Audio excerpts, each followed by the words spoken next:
If your income only comes from your full-time job, then the moment you stop working, all that goes away and you're going down a very dangerous road. This was something I realized a few years ago because I was earning decent money, but I was afraid to take any breaks or even go on holiday because I kept thinking about how much money I would actually be losing. I was relying so much on just my active income and I felt so trapped because of it. That ultimately pushed me to start investing so that over time I could build another source of income and not depend entirely on my salary itself. I must say that things worked out pretty well and I made over $70,000 investing just in 2025 alone, and I'm hoping to continue that streak this year as well. So in this video, I'm going to talk about why you need to diversify your income sources and how I'll be investing my first $10,000 if I'm just getting started in 2026. All my videos are now hyper focused to help you guys reach your first $100,000 invested so that you can better take care of your family and gain financial freedom as soon as possible. So let's first start off with why you must diversify your income. So for context, I work as a physiotherapist in a private clinic in Singapore and my income is commission based. So of course that means that the more patients I see, the more money I earn. I really like this system. In fact, I think it is a genius thing that was created because it's a win-win situation for both sides. The harder I work, the more money I make for my boss, which directly translates to me earning more money as well. So everyone wins, which is pretty nice. I think the fixed salary scheme has a little bit more cons because everyone is just being paid a fixed amount and everyone is just doing the bare minimum so they don't get punished, and they are only incentivized when they, a promotion is coming up or they're gunning for something in their life. So my personal preference is of course the commission-based scheme that I'm on right now. So those of you who are in sales, be it real estate agents or financial advisors, you guys will probably resonate with this. The downside on the other hand was that I was afraid to take breaks because if I was sick or I'm going for holiday, that means that I'll have to take a break from work, and that directly affects the income because only when we work then we'll have income, right? So I was honestly like, wow, so sian whenever I was sick or on holiday because I'll be busy counting how much money it actually cost me when I couldn't turn up for work. And that just really messes up with your head, right? Because how can you quantify how much your physical or your mental health is worth? You shouldn't be able to put a number to it because that's the most important thing in your life, right? Physical and mental health is something I truly treasure in my 30s. That's why I take such good care of my fitness, my health, my diet, my sleep, my stress. All these things come into play because this is the table that you build everything else on, like your work, your business, your family. You need to take care of yourself first, and I'm so passionate about that. But obviously some people will definitely say, Ken, if you pay me like $10,000 a day, $100,000 a day, I will confirm come back to work for you no matter how sick I am. And obviously I don't think that's the right way to go. So it's a slippery slope when you earn more income and you start to count how much you can actually earn per hour of work. But this made me realize that even though I was earning quite decent money, I was way too reliant on my full-time job as a primary source of income. And that just started to give me a little bit of anxiety or stress whenever my income dropped because of all these miscellaneous reasons. So then I realized, wow, cannot continue like that. Yeah. I need to diversify and have more income streams so that I can buffer for drops in my salary. Kind of like when you diversify into your investment portfolios. If like the S&P 500 or the overall stock market drops and then your overall investment portfolio just tanks all the way through, you will feel a lot of stress. So that's why they are saying, diversify into gold, silver, all the other things, so that even if one tanks, everything can still stay, kind of unaffected. So overall, my life isn't affected too much. It's the exact same situation. So for those of you guys who are damn sure of your active income, what if you get retrenched and you are unable to find meaningful work for the next 2 years, for example? Then what's going to happen to you and your family, right? Those were some of the thoughts that came into my mind. And of course, that's when I started to dabble into investing because that's what everyone on the internet is saying, right? If you want passive income, you definitely need to start investing because let's be honest, not everyone is going to be comfortable like me to just randomly start a YouTube business and work 2 jobs tirelessly until my blood pressure is so high, right? It's honestly way more reasonable for most of us to get started through investing, especially with how convenient it can be done nowadays. So many of the apps nowadays on your phone can give you access to investing so quickly that you honestly, it's such a waste to not get started, right? Because investing gives you leverage and that allows your money to work behind the scenes without any additional input like your full-time job that requires you to put in your own active hours. And of course, you guys who watch my videos know that I'm so passionate about helping people with personal finance. I've been talking to a couple of people on the phone, through messages, through Instagram DMs and stuff like that. And I've realized that people really want me to host this masterclass. And I'm also actually quite excited and a little bit nervous to, host this as well. But I'm finally launching my in-person financial freedom masterclass, where I'm going to talk about some of the money mindsets and systems that have helped me to stay consistent so that I could build my $200,000 investing portfolio at 32 years old, right? Don't forget that the point of investing, having all these income streams and, overall getting better at personal finance is to make sure that you have the freedom to choose what you want to do in your life, to have options, and of course to take care of your family, to travel the world, whatever it is that you want to do. That's what money can do. It is the means to an end, and that's why it's so important. I'm going to be covering all these things during the masterclass itself. I'm only going to limit to 20 seats, and I think with all the people that I've been messaging so far, I would probably already have around 4 to 5 slots already taken, so I think that's only 15 slots left. So if that's something you're interested in, definitely click the first link in the description box down below. I'll be very excited to see you guys there.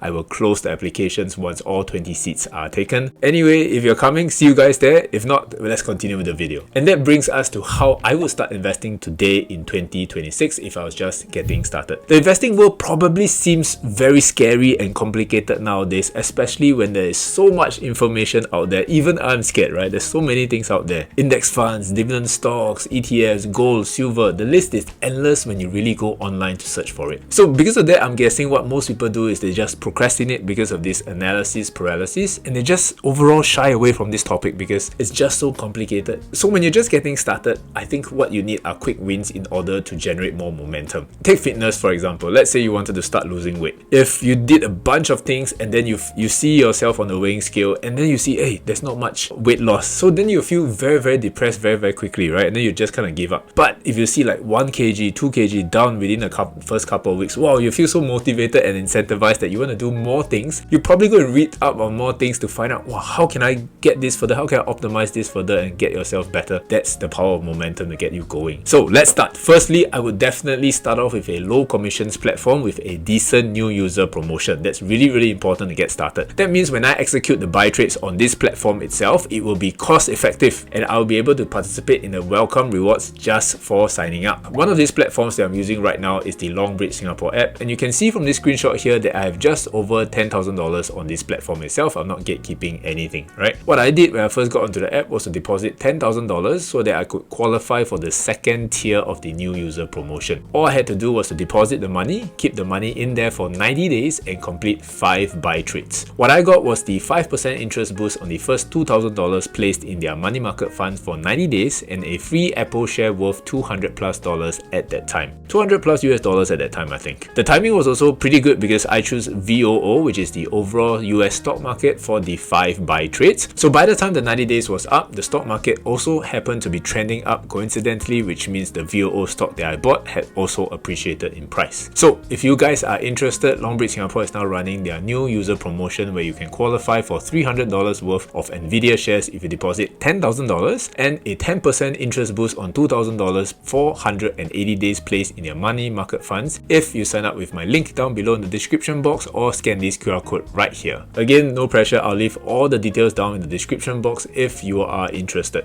But wait, there's more! LongBridge is also giving away 2 boxes of Awfully Chocolate if you sign up with my link below. Again, when you guys sign up, the best thing is that it helps support my channel at absolutely no cost to you guys. So thank you for those of you who have supported me for all these years. I really appreciate. And I know what you guys are thinking because I can literally read your minds. That's how smart I am, right? After I participate in the new user promotion, I put $2,000 into their money market funds. Then what do I do with the rest of the $10,000? So for me, I kept the full sum of money in the money market funds as well through their Cash Plus function. So money market funds are basically low risk funds because they lend your money to reliable banks and institutions, kind of like our Singapore savings bonds. You won't get crazy returns, but they are relatively less risky than traditional stocks. You can also see your returns every single day, and that just brings a smile to my face when I see the numbers going in my favor, which is pretty nice, right? You need some wins in the day, especially when so much of the day is, putting out fires and doing your daytime job and stuff like that. This is pretty nice because now that the $10,000 is already starting to work for me, I can then spend the time to do some homework to decide how I would like to invest that $10,000 once the new user promotion is up. And of course, that brings us to the most exciting part of this video, which is how I would invest $10,000 if I was just getting started investing in 2026. I made a post on Instagram the other day where I talked about one of the most asked questions I get, which is, what in the world should I invest in now, bro? And honestly, this question is damn hard to answer. I don't even know how to get started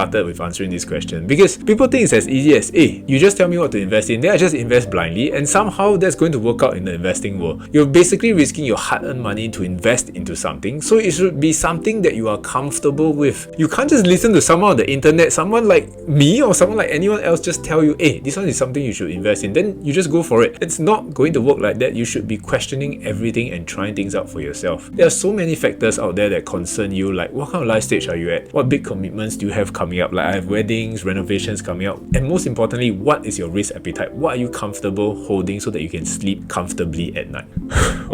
I'm getting so passionate and excited. So since I don't know any of these things, I'll just attempt to use a more generic example so that you can feel free to tweak it according to your liking. If it was completely up to me, I'm a lazy and efficient person, I will put 100% of this $10,000 into index funds like the S&P 500, and then I'm done for the day. I can go away and spend the time with my family and all. Because I found that for the last 7 years of investing, that this was going to yield me the most decent return while being the most passive investment. And that's what's been working for me so far. But because I am such a person with empathy and I empathize with you guys on having this day trading or stock picking itch, I would say maybe go with a 80-20 rule. 80% can be something a bit more passive like index funds, and then 20% can be where you can separate and speculate as much as you want in terms of a smaller portfolio size. But don't shortchange yourself, because this 20% can be very life-changing, because firstly, it prevents you from touching the actual 80%, which acts as an insurance layer and is just going to compound passively, and secondly, it gives you an avenue to explore your curiosities and perhaps even a bit of your gambler's itch, right? Whatever that you are curious about, like hearing your friends say, wow, dividend stocks damn good, Nvidia stock damn good, whatever it is, you can try it, right? I personally love receiving dividends because it's the closest to passive income that the whole internet is obsessed with. Then you can potentially try any of these things, and then you can see whether it really fits you best due to your own interest and curiosity. And once you've gotten your feet wet into the investing world, then you can start to play around with this 80-20 rule. Maybe you realize that, wow, you're very excited about dividend stocks and getting your first dividend paycheck, because now your boss can't tell you what to do, but you're still getting paid nevertheless. Then you can even change the ratio to be like, wow, 50% index funds and 50% dividend stocks. Nothing is set in stone. Just know that this $10,000 is not meant to be life-changing money. It's more so to get you started with investing and build the foundation on how you would like to invest in the future as well, because you have tried and tasted these few investments for yourself. That's the most important. You don't get clarity from all this reading online and watching YouTube videos like this. They will help to a certain extent, of course, but majority of your clarity in life will be executing the actions, and then based on the feedback and how you feel, tweaking it to best fit your life, and then continuously tweak so that you can find the best version. As Tony Robbins says, perfection is the lowest standard on earth, because it doesn't happen. It's all in your head. Nothing is being done. Everything is just thinking. So hopefully you don't overthink and you just get started today, especially in 2026. Hopefully this gets you started with investing and gets you one step closer to that first $100,000 invested that I'm so passionate about. If you enjoyed this video here, then you'll probably enjoy this video here as well. Thanks for watching. Have an amazing day as usual, and I'll see you guys in the next few videos. Bye bye.